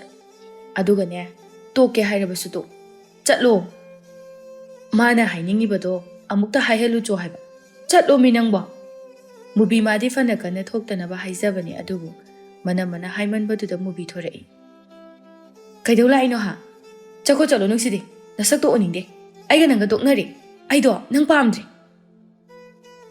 ꯇꯣꯝꯕ ꯍꯥꯏꯔꯤꯕꯗꯨ ꯀꯩꯁꯨ ꯁꯥꯎꯗꯦ ꯃꯨꯕꯤꯒꯤ ꯃꯅꯥꯛꯇ ꯈꯔ ꯅꯛꯁꯤꯜꯂꯒ ꯃꯨꯕꯤ ꯅꯪ ꯁꯥꯎꯔꯤꯔꯣ ꯍꯣꯏ ꯁꯥꯎꯔꯤꯅꯦ ꯅꯨꯄꯥꯅꯤ ꯀꯥꯏꯅ ꯑꯁꯨꯛ ꯀꯨꯏꯕ ꯀꯣꯏꯅꯕꯁꯤꯕꯨ ꯅꯣꯡꯃꯗ ꯁꯤꯀꯤ ꯑꯃ ꯄꯤꯕ ꯃꯤꯊꯥꯏ ꯑꯃ ꯐꯥꯎꯕ ꯄꯤꯖꯗꯦ ꯌꯥꯝ ꯆꯥꯅꯤꯡꯉꯨꯕꯒꯤ ꯋꯥ ꯅꯠꯇꯦꯕ ꯅꯁꯛꯇꯣ ꯈꯪꯉꯕ ꯌꯥꯝ ꯅꯨꯡꯁꯤꯗꯕ ꯈꯪꯉꯕꯣ ꯏꯍꯟ ꯍꯟꯅꯨꯔꯗꯅ ꯏꯁ ꯁꯥꯎꯔꯤꯅꯤ ꯀꯥꯏꯅ ꯇꯧꯏꯁꯤ ꯌꯦꯡꯉꯨꯅꯦ ꯃꯆꯤꯟ ꯃꯆꯥꯁꯤꯅ ꯄꯦꯡ ꯄꯦꯡꯒꯁꯨ ꯉꯥꯡꯉꯗꯅ ꯁꯦ ꯁꯥꯎꯔꯅꯨꯕ ꯑꯩꯅ ꯅꯍꯥꯟꯗꯒꯤ ꯅꯪꯉꯣꯟꯗꯒ ꯀꯔꯤꯃꯠꯇ ꯄꯤꯖꯗꯕ ꯇꯨꯡꯁꯤꯜꯂꯒ ꯊꯝꯕ ꯁꯦꯜꯁꯤꯡꯗꯣ ꯉꯁꯤꯗꯤ ꯂꯣꯏꯅ ꯐꯪꯉꯤ ꯑꯩꯅ ꯅꯪꯒꯤ ꯁꯅꯥꯒꯤ ꯂꯤꯛ ꯑꯃ ꯁꯨꯝꯃꯨꯛ ꯁꯥꯡꯕ ꯑꯃ ꯁꯥꯗꯅ ꯊꯝꯍꯧꯔꯤ ꯃꯨꯕꯤ ꯁꯥꯎꯕ ꯍꯟꯗꯦ ꯍꯣ ꯄꯥꯝꯖꯗꯤꯌꯦ ꯍꯧꯖꯤꯛ ꯈꯛꯇ ꯁꯅꯥꯒꯤ ꯂꯤꯛ ꯁꯥꯔꯒ ꯀꯩꯗꯧꯅꯗꯣꯔꯤꯒꯦ ꯏꯃꯥꯟꯅꯕꯤꯁꯤꯡꯒꯤ ꯃꯃꯥꯡꯗ ꯏꯀꯥꯏꯕ ꯆꯣꯞꯄ ꯅꯪꯕ ꯌꯥꯕ ꯅꯪꯉꯀꯥꯟꯁꯤꯗ ꯇꯣꯝꯕ ꯊꯋꯥ ꯁꯥꯗꯅ ꯃꯗꯣ ꯅꯪꯉꯣꯟꯗ ꯁꯤꯔꯗꯤ ꯌꯥꯝ ꯄꯛꯆꯅꯤꯗ ꯃꯨꯕꯤ ꯁꯅꯥꯒꯤ ꯂꯤꯛ ꯄꯜꯂꯛꯄꯗꯨꯗ ꯑꯁꯥꯎꯕꯗꯨ ꯈꯔ ꯃꯈꯩꯗꯤ ꯐꯈ꯭ꯔꯕꯅꯤ ꯇꯣꯝꯕ ꯑꯃꯨꯛꯀꯁꯨ ꯐꯗꯤ ꯐꯖꯕꯅꯤ ꯑꯩꯅ ꯅꯪꯉꯣꯟꯗ ꯄꯛꯆꯅꯤ ꯈꯟꯅꯗꯤ ꯁꯥꯕꯅꯤ ꯑꯩꯕꯨ ꯍꯧꯖꯤꯛ ꯑꯗꯨꯕꯨ ꯀꯅꯥꯗ ꯃꯨꯕꯤ ꯍꯔꯥꯎꯅ ꯃꯔꯩ ꯀꯣꯟꯁꯤꯟꯅꯗꯨꯅ ꯇꯥꯇꯣꯝꯕ ꯑꯁꯦꯡꯕꯒꯤ ꯁꯥꯍꯧꯕ꯭ꯔꯥ ꯁꯥꯏꯅꯦ ꯑꯩꯅ ꯅꯪꯉꯣꯟꯗ ꯐꯥꯒꯤꯃꯨꯛ ꯇꯧꯈꯤꯗ꯭ꯔꯣ ꯁꯦꯡꯗꯤ ꯁꯦꯡꯉꯦꯀꯣ ꯁꯦꯡꯉꯦ ꯃꯨꯕꯤ ꯅꯪꯕꯣ ꯂꯥꯛꯑꯣ ꯑꯗꯨꯗꯤ ꯂꯧꯔꯨꯔꯁꯦ ꯅꯨꯃꯤꯗꯥꯡꯁꯤꯗ ꯑꯣꯏꯖꯁꯅꯨ ꯑꯩꯈꯣꯏ ꯑꯅꯤꯗꯕꯨ ꯅꯨꯃꯤꯗꯥꯡ ꯍꯥꯏꯕ ꯑꯃꯃꯨꯛ ꯂꯩꯔꯤꯕꯣ ꯍꯣꯏꯗ ꯑꯗꯣ ꯀꯔꯤꯒꯨꯝꯕ ꯆꯦꯟꯕ ꯊꯣꯛꯂꯕꯗꯤ ꯑꯗꯨꯁꯨ ꯀꯥꯏꯗꯦ ꯁꯦꯡꯉꯕꯣ ꯁꯦꯡꯉꯦ ꯌꯥꯝ ꯁꯦꯡꯉꯦ ꯐꯔꯦ ꯑꯗꯨꯗꯤ ꯂꯥꯛꯑꯣ ꯌꯥꯝ ꯊꯦꯡꯗ꯭ꯔꯤꯉꯩꯁꯤꯗ ꯇꯣꯝꯕ ꯁꯥꯏꯀꯜꯗꯨ ꯃꯃꯥꯏ ꯂꯩꯊꯣꯔꯛꯏ ꯃꯨꯕꯤ ꯍꯔꯥꯎꯅ ꯁꯥꯏꯀꯜꯗꯨꯗ ꯐꯅꯥꯎꯅ ꯆꯣꯡꯈꯠꯂꯤ ꯑꯗꯨꯒ ꯊꯧꯔꯣ ꯊꯦꯡꯈꯤꯕꯅ ꯍꯥꯟꯕ ꯇꯥꯔꯦ ꯍꯣꯏ ꯊꯧꯔꯒꯦ ꯇꯣꯝꯕ ꯁꯥꯏꯀꯜꯗꯨ ꯊꯧꯅ ꯉꯁꯤꯗꯤ ꯄꯥꯈꯪꯐꯝ ꯍꯥꯏꯗꯣꯛꯄ ꯇꯥꯔꯦꯗꯅ ꯐꯔꯦ ꯃꯁꯤꯅꯗꯨ ꯈꯟꯖꯕ ꯅꯤꯡꯖꯕꯗꯣ ꯍꯦꯛ ꯊꯨꯡꯉꯦꯗꯅ ꯃꯨꯕꯤ ꯇꯞꯅ ꯇꯥꯇꯣꯝꯕ ꯀꯩ ꯈꯜꯂꯤꯅꯣ ꯋꯥ ꯂꯥꯡꯒ ꯑꯃꯇ ꯉꯥꯡꯈꯤꯗ꯭ꯔꯤꯗꯨꯕꯣ ꯇꯣꯝꯕ ꯑꯛꯐꯤꯡ ꯑꯐꯥꯏꯅꯅ ꯑꯩꯕꯣ ꯀꯩꯁꯨ ꯈꯟꯗꯦꯗ ꯇꯥꯇꯣꯝꯕ ꯁꯅꯥꯒꯤ ꯂꯤꯛ ꯍꯥꯏꯕꯗꯣ ꯆꯨꯝꯗꯤ ꯆꯨꯝꯃꯦꯀꯣ ꯆꯨꯝꯃꯦ ꯃꯨꯕꯤ ꯆꯥꯎꯈ꯭ꯔꯕ ꯁꯥꯡꯈ꯭ꯔꯕꯅꯤ ꯅꯪꯒꯤꯅꯦ ꯊꯥꯖꯤꯟ ꯍꯦꯛ ꯌꯧꯅꯤ ꯃꯨꯕꯤ ꯍꯔꯥꯎꯅ ꯃꯊꯃꯣꯏ ꯃꯅꯨꯡꯗ ꯏꯁ ꯑꯩꯕꯨ ꯁꯅꯥꯒꯤ ꯂꯤꯛ ꯁꯤꯕ ꯇꯥꯔꯕ ꯑꯩꯁꯦ ꯀꯌꯥꯗ ꯂꯥꯏꯕꯛ ꯐꯔꯤꯕꯅꯣ ꯃꯁꯤ ꯄꯨꯝꯕꯁꯦ ꯁꯛꯍꯦꯟꯕꯤꯅ ꯊꯣꯛꯍꯟꯕ ꯉꯥꯛꯇꯅꯤ ꯏꯇꯥ ꯁꯛꯍꯦꯟꯕꯤ ꯅꯪꯁꯦ ꯑꯣꯟꯊꯣꯛꯅ ꯂꯥꯏꯃ ꯅꯨꯡꯁꯤꯈ꯭ꯔꯦ ꯑꯅꯤꯗꯨ ꯃꯥꯒꯤ ꯑꯣꯏꯕ ꯋꯥꯈꯜꯒꯤ ꯏꯄꯥꯛ ꯑꯃꯗ ꯏꯔꯣꯏꯗꯨꯅ ꯃꯅꯤꯡ ꯇꯝꯅ ꯁꯥꯟꯅꯗꯨꯅ ꯂꯥꯛꯄꯅ ꯌꯨꯝ ꯌꯧꯈꯤꯕ ꯈꯪꯍꯧꯗꯦ ꯇꯣꯝꯕ ꯁꯥꯏꯀꯜꯗꯨ ꯈꯥꯝꯗꯨꯅ ꯃꯨꯕꯤ ꯌꯨꯝ ꯌꯧꯔꯦ ꯇꯥꯇꯣꯝꯕ ꯌꯧꯔꯕ ꯌꯧꯔꯦ ꯑꯗꯨꯒꯅꯦ ꯑꯃꯅ ꯍꯣꯔꯦꯟ ꯁꯅꯥꯒꯤ ꯂꯤꯛꯇꯨꯒꯤ ꯃꯔꯝꯗ ꯅꯪ ꯋꯥ ꯑꯝꯇ ꯄꯜꯂꯛꯄ ꯌꯥꯕ ꯅꯠꯇꯦꯀꯣ ꯀꯩꯒꯤꯅꯣ ꯇꯥꯇꯣꯝꯕ ꯃꯁꯤꯗꯤ ꯄꯪꯈ꯭ꯔꯦ ꯏꯃꯥꯒꯤꯗꯤ ꯁꯥꯗꯅ ꯅꯪꯒꯤ ꯁꯥꯏ ꯍꯥꯏꯔꯗꯤ ꯏꯃꯥꯅ ꯑꯩꯕꯨ ꯀꯩꯅ ꯈꯟꯈꯤꯗꯣꯏꯅꯣ ꯍꯩꯃꯥ ꯆꯨꯝꯃꯤꯅꯦ ꯇꯥꯇꯣꯝꯕꯁꯦ ꯃꯑꯣꯡ ꯃꯥꯟꯗꯅ ꯌꯥꯝ ꯁꯤꯡꯕ ꯃꯤ ꯑꯃ ꯑꯣꯏꯔꯝꯃꯤ ꯑꯩꯅ ꯍꯥꯏ ꯑꯩꯉꯣꯟꯗ ꯊꯥꯖꯕ ꯊꯝꯃꯨ ꯅꯪꯒꯤ ꯉꯥꯛꯇꯅꯤ ꯍꯥꯏꯗꯅ ꯂꯥꯛꯑꯣ ꯆꯪꯉꯁꯤ ꯑꯗꯨꯒꯅꯦ ꯑꯩꯅ ꯍꯥꯏꯕꯗꯣ ꯀꯥꯎꯅꯤꯀꯣ ꯑꯣ ꯏꯕꯨꯡꯉꯣ ꯑꯩ ꯀꯔꯤꯃꯠꯇ ꯀꯥꯎꯔꯣꯏ ꯑꯅꯤꯗꯣ ꯃꯌꯨꯝ ꯍꯦꯛ ꯆꯪꯂꯛꯄꯒ ꯃꯨꯕꯤ ꯃꯇꯝ ꯄꯨꯝꯕꯗ ꯇꯣꯝꯕꯕꯨ ꯂꯤꯛꯏ ꯀꯔꯤꯃꯠꯇ ꯄꯤꯖ ꯄꯤꯊꯛ ꯇꯧꯗꯦ ꯀꯨꯝꯍꯩ ꯍꯔꯥꯎ ꯑꯃꯠꯇꯁꯨ ꯀꯔꯤꯒꯨꯝꯕ ꯈꯨꯗꯣꯜ ꯑꯃ ꯐꯥꯎꯕ ꯄꯤꯔꯛꯇꯦ ꯍꯥꯏꯅ ꯍꯥꯟꯅꯗꯒꯤ ꯈꯟꯗꯨꯅ ꯉꯥꯡꯗꯨꯅ ꯂꯩꯔꯤꯕꯅꯤ ꯑꯗꯨꯕꯨ ꯉꯁꯤꯗꯤ ꯃꯥꯒꯤ ꯑꯁꯤꯒꯨꯝꯕ ꯑꯁꯣꯟꯕ ꯑꯁꯤꯗ ꯈꯨꯗꯣꯡꯆꯥꯕ ꯂꯧꯗꯨꯅ ꯇꯣꯝꯕꯅ ꯃꯥꯕꯨ ꯐꯥꯈ꯭ꯔꯦ ꯂꯩꯀꯥꯏ ꯃꯤꯌꯥꯝ ꯑꯗꯨꯁꯨ ꯃꯨꯕꯤ ꯆꯦꯟꯈ꯭ꯔꯦ ꯅꯨꯄꯥꯗꯨ ꯐꯩ ꯃꯔꯟ ꯃꯊꯨꯝ ꯂꯩ ꯍꯥꯏꯅ ꯋꯥ ꯂꯥꯎꯅꯩ ꯏꯕꯦꯝꯍꯜꯗꯨ ꯀꯥꯜꯊꯣꯛꯂꯨꯕꯗ ꯄꯥꯎ ꯑꯗꯨ ꯇꯥꯔꯛꯂꯦ ꯃꯥꯡꯒꯣꯜ ꯑꯗꯨꯗꯅꯤ ꯐꯈ꯭ꯔꯦ ꯃꯤꯒꯤ ꯃꯆꯥꯗꯤꯅꯦ ꯅꯨꯄꯥ ꯑꯐꯕ ꯑꯃꯗ ꯂꯩꯈ꯭ꯔꯦ ꯃꯔꯥꯏꯕꯛ ꯂꯩ ꯃꯃꯥ ꯃꯄꯥꯅ ꯍꯥꯏꯕ ꯏꯟꯕ ꯃꯆꯥ ꯍꯥꯏꯕꯁꯤꯗꯤꯅꯦ ꯑꯐꯕ ꯑꯗꯨꯝ ꯑꯣꯏꯒꯗꯧꯔꯤꯕꯅꯤ ꯃꯪꯒꯤ ꯃꯥꯒꯤ ꯅꯨꯄꯤꯅ ꯉꯥꯡꯂꯤꯕꯗꯨ ꯇꯥꯔꯗꯨꯅ ꯀꯔꯤꯅꯣꯅꯦ ꯏꯕꯦꯝꯍꯜ ꯅꯪꯕꯨ ꯅꯨꯃꯤꯗꯥꯡ ꯐꯥꯎꯕ ꯁꯥꯎꯔꯤꯁꯤꯕꯨ ꯂꯥꯏꯃ ꯇꯥꯅꯤꯡꯗꯦꯗ ꯑꯣ ꯑꯋꯥꯡ ꯊꯪꯕꯒꯤ ꯃꯨꯕꯤꯗꯣ ꯅꯨꯄꯥ ꯑꯐꯕ ꯑꯃꯗ ꯆꯦꯟꯈ꯭ꯔꯦ ꯀꯔꯤ ꯑꯩꯈꯣꯏ ꯁꯈꯦꯟꯕꯤꯒ ꯇꯤꯟꯅꯕ ꯑꯉꯥꯡ ꯃꯃꯤꯠ ꯐꯥꯎꯕ ꯀꯥꯛꯇ꯭ꯔꯤꯕꯗꯣ ꯑꯣ ꯀꯥꯛꯀꯦꯔꯥ ꯀꯥꯛꯑꯣꯏꯔꯥ ꯅꯨꯄꯥ ꯑꯐꯕ ꯑꯃꯗ ꯆꯦꯟꯈ꯭ꯔꯦ ꯂꯣꯏꯔꯦ ꯐꯗ꯭ꯔꯣ ꯃꯤꯒꯤꯗꯤ ꯍꯩ ꯇꯥꯅꯤꯡꯗꯦ ꯅꯆꯥꯅꯨꯄꯤ ꯇꯥꯈꯤꯅꯤ Yum panba haibase phagi nate. Chumna phawba lepa ngamdriba moina yum palaga karam tawni. Yum panbase phagi ro. O taja ningde da angang oigera oiroira nupado pharaga loi. Hayeng isa matik chare mapung phare hairaga nupado mu phalamdradi kamdoba. Nupi aikhoigidi laibakse nupagi makha yamna pole. Aigi wadi ne pandaksu leire. Afababu laklabadi pikkera chawgera. Hekta napkro inakro hairisini. Chalo chalo. Nangi na thau tau zaruro. Ayam taningdre ko khudka se mareng yam chale. O khangde migidi afaba oikre. Hayeng wai phawba phagadoribani. Mama haiba jase asumna tawboiri matam pumbada machatni makoina phananaba phakinaba hotnariba asi manung matam haiba amamuk thirude machana nungai yaifana leijakhiba panjakhiba adudani makoina haraujariba sagenbi aniduna ngangnaribado masudani kariya mubi chinkreba adudi aikanaga tinani mubi chinkradi aisu chenba yare mana yaradi mubi amadi sagenbi chahi yamna yamluba nate punsigi thoine hena apapata khantaba thoine ngamsadri hairakpa tawrukpa khuding apaba achumba ngakta oina lawba matamni tomba naptuna leiriba masangdu amuksu nananduna changai mubi sumaw amani sadana hangamuru pokhaibi machugi inapi phanek induna phamungduda phamduna lei tomba mubigi manakta changaktuna tapna mubi khangpre khangna ima tomba noktuna khangira khangiba aduda tomba hairakadoriba wado khangi aduna mubi hayengdi nang thinkrani ko ado amuk lakdo sidi adubudi ado aidi suksa chalhanindraba nangse asengba inakta adum leheni aduda tomba mubi tumasira tumningaba tumningi masai nungsa marakta noi thongada kaya koina lepi adugi hakchangse ichok chok tharaba tumase tomba mubina hainingliba wa adugi tanja supi pide mana oina marak thattuna makha taraktanaba hotnaduna ahing adumadi namdana lenkre haunabi matung ina mubi thinnaba haina mayam kuilanglang manemibe machangaktuna sese sanagi likse sisijalo migi mangda tajob chatpa yaba nate mubi sanagi likto thangkatuna yengi mathamai manungda sibu sanarane mandi mankidreda aibu hekta hangsirane amuk siruraga ta tombana amamu puthoradi kamdoba natraga imadaga mani piri zala hoida kaidowege hekta hairage ima likside siragumge haima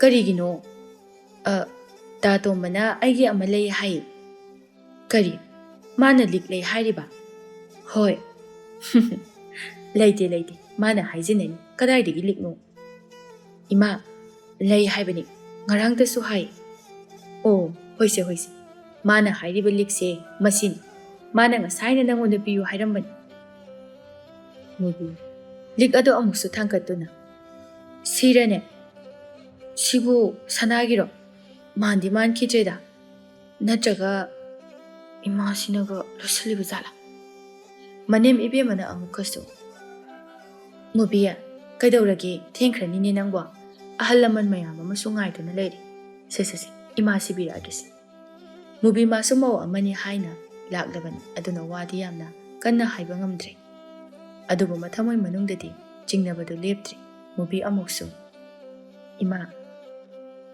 masibu sanagi liklane manemna noktuna nateda kadaidagino asuk chawba asidi sanagidi karamna saba ngamlugani ado hayeng luhongbadadine imana soidana achawba apikpa thidana imawgi hablakkanida karimata khalugano ngasidabune marang tawbasida nangdaduna tawbani mubi haibaduga karimata tade sauningna khangnidanama lakta lakesanu jiraitang hanuba hairisin ai sum sauningida ai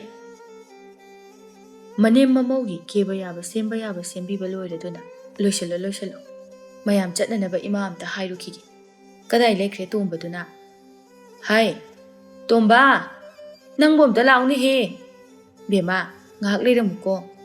Ibane, mabom da kausilake. Mubi sauna pamungduda phamduna le. Tomba matha sana changai. Mubi sauna tombagi mamangduda changsinduna. Ngaksamgi kote kilik adu thangatuna. Siro, nangna Sanagi Lik sumuk sangba ma aigi saduna leire haise. Tomba kumpham khangdana. Mubiya. Siraba! Hanuba! Kaigino nangna adu yamna chinthiride. Nangna ingoda khatak toba nangna ingoda. Asi haraga tombagi makutu lauduna yana kana chi. Tomba China do khangba ngamdraduna kana laurai. Mane mibe malauribado tareduna. Hai, karino ni noibo? Ani do leptuna leiramba aduna manem nokfe tauraga. Tapna hainaba yadabro. Imagi bungo, nang se phanasu chauraban. Kadai, Mubiya, imobu loirabro. Awima, loiri. Lao, adudine, laining thogo khurumdaro lao. Manem mang thangduna thoki. Mubi asabududi kari hairuni. Karigumba, kana leiramdaba thoklabadi. Tombagi aroiba oibasu yari poni. Mubi penmandabana, tombagi makhong adu amuksu chabe launa nesilai. Nang da siro, mi usitaba, ai suklala oi khangbra. Asi hairaga mubi sauna thoki. Tomba saubudi lairadana mataududa nushibadum phauri. Second bi masu mubi thilakani haina make semduna wakhal nungaina thoklai.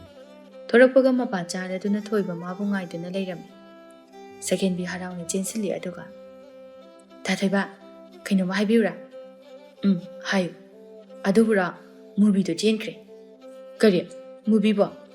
Hoi, aduine aina firol nanaga selaga laisi mui chatoini. Adugane, mai nupa dusu yam phai haingu. Mana hana khangnaba nupa da natra.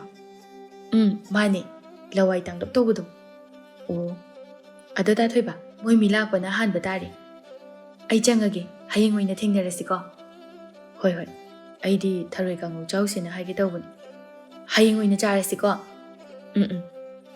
Second bi ngasi de kayada wakhal tariba. Thoiba masu sagaduba asadu kaiduna mayumda halakli. Mubi areba makai keduna ahallaman mayama mana mabu thinbirai. Mayama masu mabu ngairi. Mubi hek changakpaga second bi na tap phaduna chingsili aduga. Nang kaido chelinu. Aingodaga kemta hairamdini nang. Mubi paiduna le. Second bi mataw aduda. Kaidorageba nangna duk saurido. Khangdi bema yam sauni. Ta tombase aingonda khatak yam tawi. Kari khatak tawriba. Kona haibige ai yam sauni jani. Second bi masu makata na hangdudre. Mayam marang tawba aduda. Tombagi ahallaman mayam ama changaktuna mubibu magi ayawa sel kaya ama piramduna afaba mangol piramduna thoknaki. Mubigi tampag aduda sel phanayamna leire madu ubada second bina. Sel ka mayam piramini sidia. Yam lunaga tawbi nungai taw mali ka. Second bi mathanda phamna mondrang sagatpa hore. Mayam su khara chatnakiba aduna taknare. Second bi yamna khangningna amuksu hanglai. Mubi wari maka hairo. Adugane ibema Sanagi Lik simuk sangba ama aigi sabiri. Nahandagi aingoda karimata pizadana. Karimata pidana tungsiliba mayamda lik oina sari na hairiba. Adugane aibu adumaina haizilaga aibu moido pubiriba. Asi haraga mubido kapthorei. Second bi masu kari khalurabano khangde. Mubina kapatuda yawsinduna ngahak kablui second bi manabadu thutut launa chingkhatuna. Ado liktu di pirakra nangna sira isira. Mubi sounding na siriba achawba liktu thangkhatuna. Mane. Asi haraga mubi amuksu kapki. Second bi kaplambatuga toktuna. Sidi chawi he. Sanaga yamna yamamgani ye. Tanjaduda ibe mahal changlaktuna.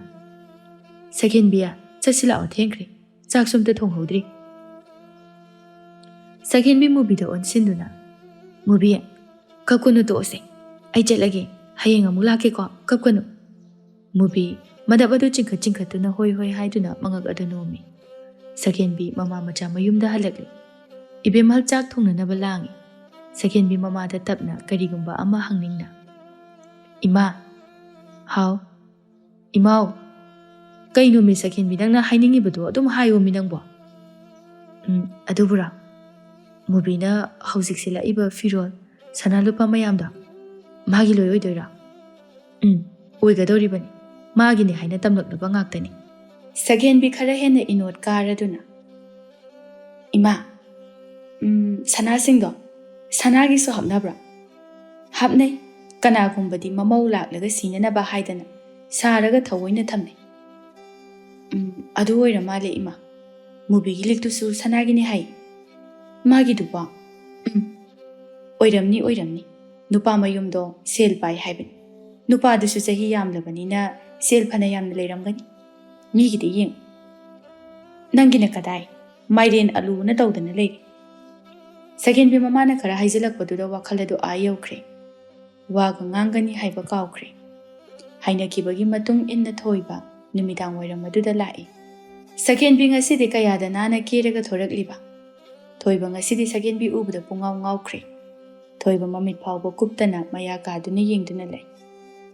ꯁꯒꯦꯟꯕꯤ ꯈꯪꯏ ꯊꯣꯏꯕꯕꯨ ꯃꯥꯅ ꯁꯨꯝꯍꯠꯂꯦ ꯍꯥꯏꯕ ꯃꯗꯨꯗ ꯇꯧꯅꯅꯕ ꯍꯥꯏꯅ ꯃꯥꯁꯨ ꯊꯣꯔꯛꯂꯤꯕꯅꯤ ꯁꯒꯦꯟꯕꯤ ꯊꯣꯏꯕꯗ ꯃꯔꯩ ꯀꯣꯟꯁꯤꯟꯅꯗꯨꯅ ꯇꯥ ꯊꯣꯏꯕ ꯊꯣꯏꯕ ꯈꯨꯝꯗꯦ ꯁꯒꯦꯟꯕꯤꯕꯨ ꯌꯦꯡꯗꯨꯅ ꯑꯗꯨꯝ ꯂꯩ ꯁꯒꯦꯟꯕꯤ ꯑꯃꯨꯛꯀꯁꯨ ꯇꯥ ꯊꯣꯏꯕꯧ ꯊꯣꯏꯕ ꯁꯨꯝ ꯈꯨꯝꯂꯛꯇꯕꯗꯨꯗ ꯁꯒꯦꯟꯕꯤ ꯊꯣꯏꯕꯒꯤ ꯂꯤꯡꯖꯨꯝꯗꯨꯗ ꯊꯥꯗꯨꯅ ꯇꯥ ꯊꯣꯏꯕ ꯊꯣꯏꯕ ꯑꯐꯤꯡ ꯑꯐꯥꯏꯅꯅ ꯍꯥꯎ ꯀꯩ ꯍꯥꯏꯒꯦ ꯁꯒꯦꯟꯕꯤ ꯑꯉꯧꯕ ꯌꯥꯇꯣꯟ ꯑꯗꯨ ꯎꯍꯟꯗꯨꯅ ꯀꯩ ꯈꯜꯂꯤꯅꯣ ꯑꯗꯨꯌꯥꯝ ꯃꯨꯟꯅ ꯌꯦꯡꯉꯤꯗꯨꯕꯣ ꯀꯩꯁꯨ ꯈꯟꯗꯦꯗ ꯁꯦꯡꯉꯕꯅꯤ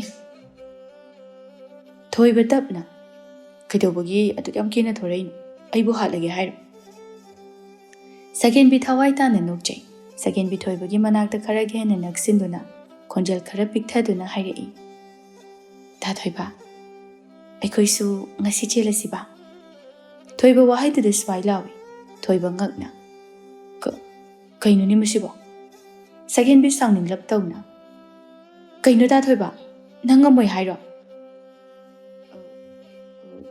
ꯍꯧꯖꯤꯛꯇꯤ ꯈꯔ ꯉꯟꯃꯟꯗ꯭ꯔꯣ ꯉꯟꯃꯟꯗꯦ ꯏꯃꯥꯅ ꯌꯨꯝ ꯊꯦꯡꯅ ꯄꯥꯟꯕꯗꯣ ꯀꯩꯝꯇ ꯀꯥꯟꯅꯗꯦ ꯍꯥꯏ ꯁꯒꯦꯟꯕꯤ ꯅꯪ ꯆꯥꯛ ꯊꯣꯡꯕ ꯐꯥꯎꯕ ꯍꯩꯇ꯭ꯔꯤꯗꯨꯗꯤ ꯀꯩꯗꯧꯔꯒꯦ ꯆꯥꯛ ꯊꯣꯡꯕ ꯍꯩꯇ꯭ꯔꯒ ꯍꯌꯦꯡꯋꯥꯏ ꯃꯥꯏ ꯍꯩꯖꯔꯛꯆꯅꯤ ꯈꯪꯉꯕ ꯅꯠꯇꯦ ꯇꯥ ꯊꯣꯏꯕꯒꯤꯁꯦ ꯑꯩ ꯄꯥꯝꯗꯕ ꯃꯥꯜꯂꯤ ꯑꯗꯨꯏ ꯅꯠꯇꯦ ꯃꯤ ꯁꯒꯦꯟꯕꯤ ꯈꯪꯉꯦ ꯌꯥꯝ ꯂꯧꯅꯤꯡꯗ꯭ꯔꯒ ꯇꯣꯛꯑꯣ ꯈꯪꯉꯕ ꯑꯩ ꯆꯠꯂꯦ ꯃꯤꯅ ꯆꯦꯜꯂꯁꯦ ꯍꯥꯏꯔꯒ ꯌꯥꯗꯦ ꯁꯒꯦꯟꯕꯤ ꯐꯦꯠ ꯂꯥꯎꯅ ꯁꯥꯎꯗꯨꯅ ꯆꯠꯈꯤ ꯊꯣꯏꯕ ꯈꯤꯇꯪ ꯇꯥꯟꯅꯗꯨꯅ ꯁꯒꯦꯟꯕꯤ ꯅꯪꯕꯨ ꯑꯝꯇ ꯉꯥꯏꯈꯣꯃꯤ ꯇꯥꯟꯅꯕꯤꯔꯛꯀꯅꯨ ꯅꯣꯏ ꯅꯨꯄꯥ ꯍꯥꯏꯕ ꯖꯥꯠꯁꯦ ꯊꯥꯖꯕ ꯑꯝꯇ ꯌꯥꯕ ꯅꯠꯇꯦ ꯅꯪꯅ ꯀꯣꯏꯔꯤꯅꯤ ꯁꯥꯗꯅ ꯂꯩꯀꯥꯏꯁꯤꯗ ꯋꯥꯁꯨ ꯂꯥꯎꯔꯤ ꯅꯨꯄꯥ ꯑꯃꯠꯇꯁꯨ ꯀꯣꯏꯍꯧꯗꯦ ꯍꯧꯖꯤꯛꯇ ꯆꯦꯟꯅꯤꯡꯉꯀꯥꯟꯗꯅ ꯅꯪꯅ ꯑꯃꯨꯛ ꯌꯥꯗ꯭ꯔꯤ ꯍꯣꯏꯁꯦ ꯑꯩ ꯌꯥꯔꯒꯦꯕ ꯊꯣꯏꯕ ꯉꯥꯡꯗꯨꯅ ꯁꯨꯝ ꯏꯟꯅꯩ ꯁꯒꯦꯟꯕꯤ ꯄꯤꯔꯨꯝ ꯇꯧꯗꯨꯅ ꯌꯥꯔꯦ ꯏꯟꯅꯕꯤꯔꯛꯀꯅꯨ ꯃꯤꯅ ꯑꯃꯨꯛ ꯎꯈꯤ ꯇꯥꯔꯤ ꯂꯩꯍꯧꯔꯣ ꯈꯪꯉꯕꯅꯤ ꯅꯪ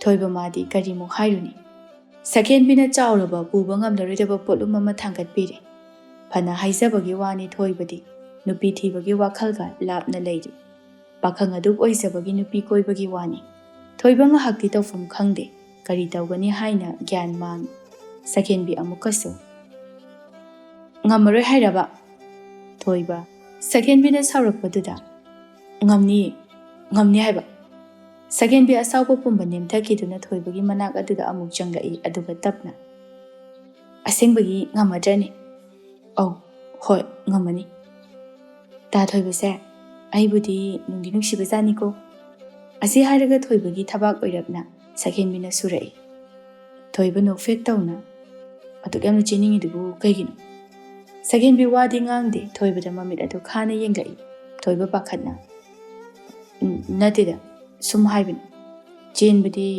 ꯑꯩꯁꯨ ꯆꯦꯟꯅꯤꯡꯉꯤ ꯄꯣꯠꯅꯤꯗ ꯂꯥꯛꯑꯣ ꯆꯦꯜꯂꯁꯤ ꯁꯒꯦꯟꯕꯤ ꯅꯣꯛꯐꯦꯠ ꯇꯧꯔꯛꯏ ꯊꯣꯏꯕ ꯁꯒꯦꯟꯕꯤꯒꯤ ꯈꯨꯗꯥꯡ ꯑꯗꯨ ꯄꯥꯏꯗꯨꯅ ꯑꯅꯤꯗꯨ ꯃꯌꯨꯝ ꯇꯝꯅ ꯂꯥꯛꯏ ꯊꯔꯣ ꯑꯃꯗꯤ ꯂꯩꯁꯅꯥ ꯆꯥꯛꯈꯨꯝꯗ ꯆꯥꯛ ꯀꯟꯅ ꯊꯣꯡꯏ ꯊꯣꯏꯕ ꯆꯨꯔꯤ ꯇꯥꯐꯝꯗꯨꯗ ꯂꯦꯞꯇꯨꯅ ꯏꯃꯥ ꯂꯩꯁꯅꯥ ꯅꯕꯨꯡ ꯑꯣꯏꯔ ꯃꯥꯜꯂꯦ ꯑꯝꯇ ꯊꯣꯛꯎꯆꯣ ꯂꯩꯁꯅꯥ ꯂꯥꯇꯦꯟ ꯑꯃ ꯄꯥꯏꯗꯨꯅ ꯊꯣꯔꯛꯏ ꯃꯕꯨꯡꯅ ꯅꯨꯄꯤ ꯑꯃꯒ ꯂꯦꯞꯇꯨꯅ ꯂꯩꯔꯝꯕꯗꯨꯗ ꯅꯣꯛꯇꯨꯅ ꯇꯥꯆꯧ ꯊꯣꯏꯕ ꯃꯥꯗꯤ ꯄꯥꯈꯠꯄꯅꯁꯨ ꯂꯣꯏꯔꯕꯅꯤ ꯂꯩꯁꯅꯥꯒꯤ ꯃꯅꯥꯛꯇ ꯄ꯭ꯔꯞ ꯆꯪꯁꯤꯟꯗꯨꯅ ꯂꯩꯁꯅꯥ ꯑꯩꯗꯨ ꯅꯨꯄꯤ ꯆꯦꯜꯂꯛꯏꯅꯤ ꯆꯠꯂꯣ ꯏꯃꯥꯗ ꯑꯝꯇ ꯍꯥꯏꯔꯨꯆꯣ ꯅꯆꯦ ꯁꯒꯦꯟꯕꯤ ꯃꯥꯁꯨ ꯄ꯭ꯔꯞ ꯀꯥꯈꯠꯂꯛꯇꯨꯅ ꯂꯩꯁꯅꯥ ꯑꯩ ꯂꯥꯛꯑꯕꯅꯤ Sidaydi aisu yumsida lairani. Ado ima leitro, imadi udina. Laisna ingakna. Lei mungda. Chak thongori. Ai kau thogi. Haima, imana thongi ba. Ai wena thongogi. Asi haraga sagin bi change tawi, thoiba sagin bi makuta ta phaduna. Kaino minangbo. Amta ngaikhu. Sida to minam ta lei. Khabai na thomok pa khangde ko. Laisna, chang imadam ta hairu. Nang phajana hayu ko. Saudana ba. Ko. Laisna ma tawda ingaw ngawi. Hoi da chaw. Hairu gi. Laisna imungda changki. Thongjinda da leptuna. Imao. Tharo injang du ona. Kari haige. Kari muktaurage. Ima. Ta chaw do. Nang ta chaw kaidoraba. Nupi. Kadaidagi nupi no. Nungdang sidabo. Ima ta chaw do. Nupi chela ore haiba. Tharo pairamba khabaido makutagi takiba khangaude. Laisna pakhatna. Ima. Iche sakhen biduni. Masi tawkeda. Mana phawu sitpa haidriba moina mayum banba kain. Tharo sauna thoglei. Aniduna leptuna leirambaduda. Hai. Thoiba. Kaino nang tawreise? Ha. Thoiba pakhatna. Ima. Mado. Thoiba waga haiba loiba nangdi sakhen bina oina. Ima. Aikhoi anido jela se haina jela aba. Namo bulu sinbiu. Asi hairaga tharo gi makong soktuna khurumai. Tharo sagin bigi matawduda mathamoida nungsiba kharadi adumak phausai. Pana haiduna su machaningol pokpa mamani. Tharo tapna. Thoiba. Nakhoi ani nasana di yanare ko. Au ima yanare. Yanare ko sagin bi. Sagin bi harauna. Hoi ima yare. Ainabu manamdana pharaini. Is kayada no yunguni. Laisnana. Ima. Imungda changasibu. Mina uraga. Lao. Changasi. Aniduna mang thangduna changki. Tharo asangba sora mohontoktuna. Karinune. Aina hojik tawgadawribasibu. Makhoina mayum palaga. Hoise. Thoba mamaraina lakjarani. Tharo so pai leita sakhen bibu mamo oina laushin bada tari. Sakhen bi chak ising chaduna phamung duda phamduna lei. Thoiba changaktuna sakhen bi manakta phamtharai. Sakhen bi no fet tawna. Ta thoiba. Aikhoi ani se chen ba haiduni ko. Sidagidi nangna aigi nakta adum lengdana leirani. Adu sakhen bi. Nang yum yoraga chak thongba ningthina tamau ko. Aikhoi imadine. Chak insang ningthina thongdabase yam sawbani. Hoine. Aisu khangi. Mau oiradi chak thongba haiba taba. Yum hek yobadagi tamuradabani. Aduni. Nangi nahawaidona nachin chabing ngang bakada loina to. Aikhoi madi yam sathibani ba. Hoi ba. Ai loina khangi ba. Adu ta thoi ba. Adu kaidoraba. Ngarang movie thilakpada. Aduda. Moinu pana magi Sanagi Likta Ngaobi piri hai. Aisu ure phajajani. Adugumba ama pibiyo aigisu haying thinbada. Thoiba matha sana. Kaidino da sagin bi. Kabok leina ba sel phawba leiram katra khangde. As yare. Aidi Sanagi Likta Ngaobi movie khoi gi adugumba ama sabiyo ba. Aidi adu yawdradi yumda gam ta hal. As nangi ningai sti sagin bi. Ningai na data thoiba. Asing bani, aigi Sanagi Likta ama sabiyo haiba. Hoise. Ai imada haige. Hayu, mi loina tawne haibani. Hayengwai, aina so imada luna tawbiduini. Aduga nangsu aikhoiromda sel pai haina duini khangaba. Adunane, imada yananaba hainoko. Hoiba. Se, tumbase. Ai wabada loire. Nungai day, Sanagi Likta phangdore. Nahana chenjara masubagadabani. Sakhen bi madi chenbagi nungaitaba haibudu karimata khangde. Magi oiba nungaiba ipak amada tauduna lei.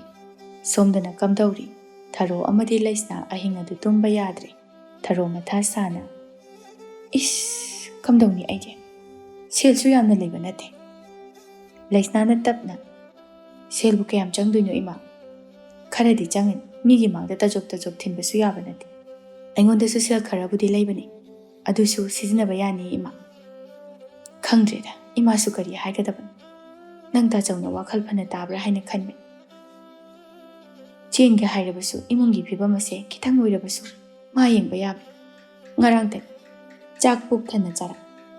Asuk thana wakhal tadabasibu. Leiramni leiramloi haibasu karimata khangdaba. Laisna mama bu themjin birai. To ase ima. Tachawgisu matam yoroktuna tawbo orangani. Tho bama maraina lakjarani.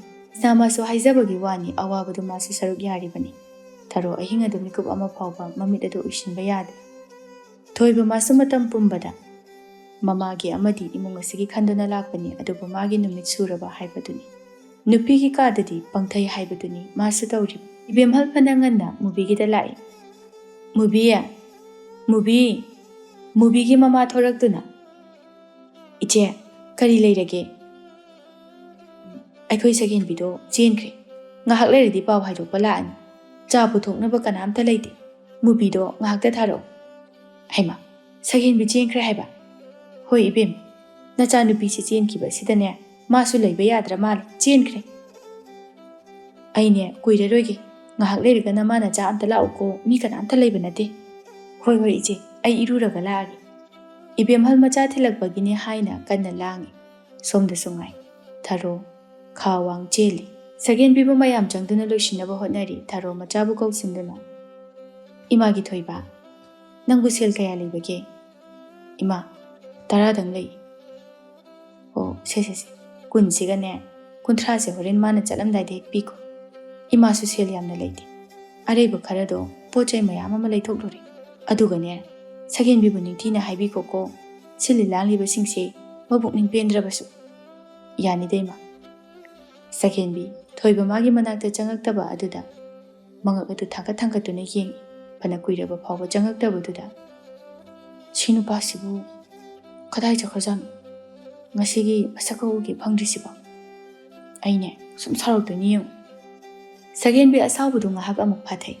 Sagen bi mapi marol setba loiraba phawbada. Thoiba changaktaba aduda. Laisna. Noita chawdubu kai chakhrage. Nangamta kaurugera. Tachawdi imagi kada lehawani nama ai kauruge. Laisna thoki. Thoiba madi matha saduna sagen bigi manakta phawba changningdrabani. Thoiba machalna kauriba duda changda yatraduna changai. Sagen bi thoiba hek lakpa ubada changsinduna. Ta thoiba kai chaluino masaidagi changakti. Ai chatori. Kadaino. Sanagi Likta ai sirage. Thoiba matha sana lukhamgi masamdo hotuna. Sagen bi. Kaino ta thoiba. Ngarang ta aigi supini haikitaine. Kadai digno da sagen bi. Kabuk musing phawba sudena hai. Se nang saon. Sina nangi karino malay. Ai luhongbada bi soidana sarage. Nang ta thoiba se tasingna leitaduna dawani. Aina nangi damakta ngamba haibabu nangbu thamoy singna nusiba. Mikup khuding senajaba. Areba khara piba. Masi khakta. Karigumba mapu mana chanbirabadi. Nangi Sanagi Likta aina soidana sabigani. Sagen bi masu mini. Thoibagi matawduda mathamoy adu nautharai. Sagen bi pirakliba sel adu lauduna. Mana tarala horaga kunna mahantorai. Se ai sidang laurage. Karino malaurage. Thoiba sagen bi saukra male haina pakhatna. Sagen bi nangai bu warauriro. Ai soidana sage. Sagen bi nokre tawna thoiba bu thamoy phawna yenglaga. Kaidawagi saudoino. Hauji karimata sauraroi. Nungsiba henmandana sauba phawba ngamaroi. Ta thoiba aibu thuna lawba lauko. Asi hairaga thoibagi makhong sokna khurum lai. Thoiba sagen bibu chingkhatpiduna. Lake. Ai nangbu thuna lawba lake. Ima khoina ngangabasu kaimta khalunuko. Chalukhige. Sagen bi mayamgi matung inaduna thoki. Sagen bi ngasidi kayada ingna lemkhraba. Wakhal leibi yum amagi maugi saklun lauduna chakki. Sagen bi ahal laman mayam amasu natinduna mabu oklammi. Thoiba amadi sagen bi chenbagi thauram asi chinglemna pangthokre. Mubi ayuk ngana lai sagen bi madi tumba phawba hogatri. Mubi sagen bi gi kangkhaladu yapkhatna. Sagen bi se amta hawgalo. Second bi hawrakpaga ingaw ngawi mubi noktuna. Nate nangbu kaidau jeluno haiwani. Kari kari taurake kita tamu taning mana loire. Second bi masu mubi gi irang asida noktuna. Nangna taurakpada aduga chapmani. Nate nangi sanagi likti haplak praba. Second bi khangnok nukthoraktuna. Hape tu lam muksangi. Maruna ne simuk chawi. Khangaba. Mixel mamang de lehobani yengu jo. Ani do onsina duna noi mubi nokna. Nangsu ne sanagi lik paman ba haibaduni. Kariya nangsu adugi damakta cheluri natra. Hoine aibudi. Aisu nangna hairokpadugi hek cheningakpa. Aduga dine sanagi likki mahutta arupalik oina hapiraba natro. Ani do wanthaba makai nokminne second bi nokpa yaba noklaga. Ibema aidi ta thoibagi matawado kayadi nungaitre. Mana amtang ngaubase. Adudadi ai nungaitraduna mana pirakpa sel phawba handokpiramabani. Nungaitrabasu nungaitana thungdi thungnaredana aikhoi animak. Hoi, adubudi. Aduda sumga amta khaluranu se. Hayengda ngaire mawwegadaba. Aikhoi animak nungaina leithouraga lori. Karimta khaluranu. Chak thongbudum tamu. Anido onsina duna nokminai. Matamgi matung inna animak magi yumnak sagaida tinduna laikre. Makhataba punsi karamna lelamgani animak.